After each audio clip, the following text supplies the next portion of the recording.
Escono alla spicciolata gli avvocati di parte civile dalla nuova udienza preliminare contro l'ex amministratore delegato di Veneto Banca Vincenzo Consoli, eppure rappresentano molte persone, la stima viaggia sulle 1500. Segnano un punto, tutte ammesse al procedimento dal GUP Gianluigi Zulian e soprattutto per tutti i capi di cui Consoli è imputato: aggiotaggio, ostacolo alla vigilanza, falso in prospetto. Soddisfazione comunque per questa ammissione su tutti i reati? Assolutamente sì, anche perché è stata un'ordinanza ampia, articolata. C'è soddisfazione parziale perché, come dire, si vincono le guerre e non le battaglie. Non era scontato. Clamoroso errore giuridico, smentito da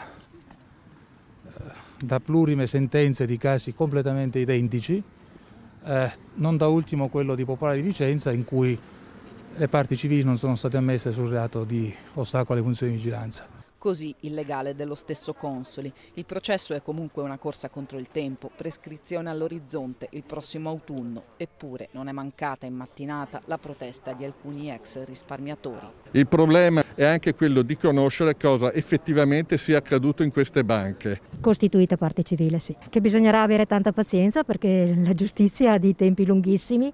E tutto quello che ho ricavato l'ho messo nella nostra mamma, perché per noi Veneto Banca era la mamma dei veneti. Udienza rinviata al 9 gennaio prossimo per una decisione delicata, se ammettere Banca Intesa, che ha rilevato Veneto Banca come possibile risarcitore delle parti civili.